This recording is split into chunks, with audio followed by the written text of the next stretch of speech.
I'm Will Doyle. I'm the creative director of Directive 8020. It is a sci-fi narrative horror. It's a branching horror game. If I was to summarize it in just a few words, it's kind of like John Carpenter's The Thing set in deep space. For the first time, we're giving players much more agency. So we're putting on-the-sticks gameplay, which brings us a lot closer to kind of survival horror in certain aspects of the game.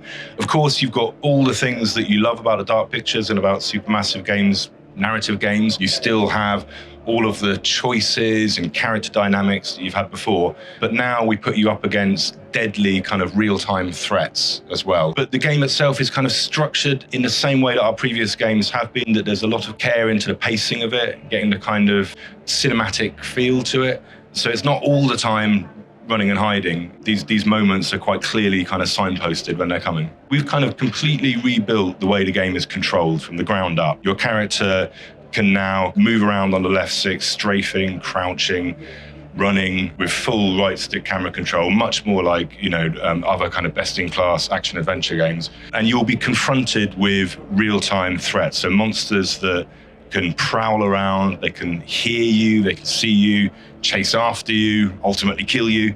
So these areas are quite signaled to the player, but can happen at any time. And once you're in one of those moments, our creatures are able to kind of disappear, come back again. So it really kind of keeps it on edge and makes each encounter feel quite different as you play it. Space in itself is just really, really terrifying. And so we took effort to get in some of those systems failures kind of moments that a lot of sci-fi films have. So we really built on that, as well as the kind of, sort of direct alien threat that you're up against.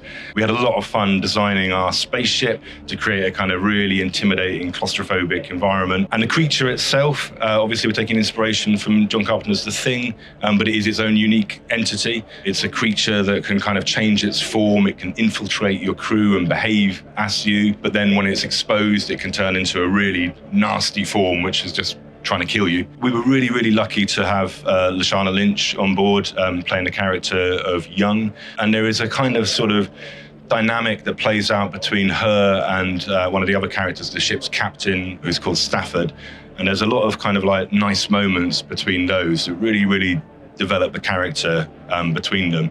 Without giving too much away, there are, that relationship kind of leads towards some really, really big developments towards the end of the game, which I'm really excited to see what people think of them. We don't have an actor in mind when we begin the process, and we were so lucky to get Lashana. She completely smashed it all the way through.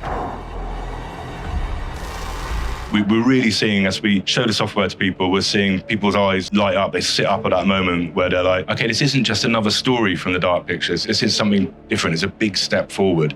It's still got everything you love from the Dark Pictures. It's still a narrative game, but it does have these just really intense kind of, real-time moments in it. This is set, a few decades later on from our previous ones, but it's absolutely the same universe. The ship that's sent out there is manufactured by a company called Corinth, which has been mentioned previously. If you play our previous Dark Pictures games, you'll actually find like kind of newspaper articles relating to Corinth's space program and stuff. So it's all sort of building this big world as we go. We get better and better at creating branching narrative. There's a lot of pitfalls that you can make when making branching narrative. We get a little bit better at our craft each time. We also listen to our fans a lot, and we do a lot of user testing. So interesting to see where we should keep focusing on. We're really good at cinematics. Our fans love our kind of cinematic sequences.